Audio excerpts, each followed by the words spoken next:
तुम्ही लोकांचे पाव पाव कावडी कराल म्हणतो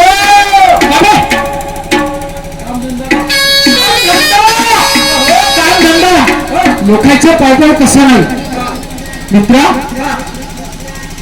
आचार विचार त्या प्रिया पत्नीचं पाऊल सनेरी माझी पत्नी सुटून जाईल म्हणून म्हणून राहिलो. तुझ्या पत्नीचे आचार विचार चांगले आहेत. मी कधी कधी तुझ्या घराकडे जेव्हा येतो ना, जेव्हाही तुझ्या घराकडे येतो तेव्हा तेव्हा तुझ्या पत्नीला पाहून आपल्या मनातल्या मनात झुकतो रे. तू माझ्या बायकोला पाहते पाहू पाहू माझ्या बायकोला पाहून तरी झुकतो.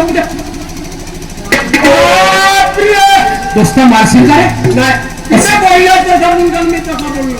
असं कोणतं गाडी बोललो तो बाबा तुम्ही कोणाच्या तुम्ही हाती माझ्या माय बायको होते तर काय मारलं दिलं ना तुम्हाला फक्त खातो उचललं झाला. हो आणि दुसऱ्या बायकोला तुम्हाला बरोबर आहे मित्रा.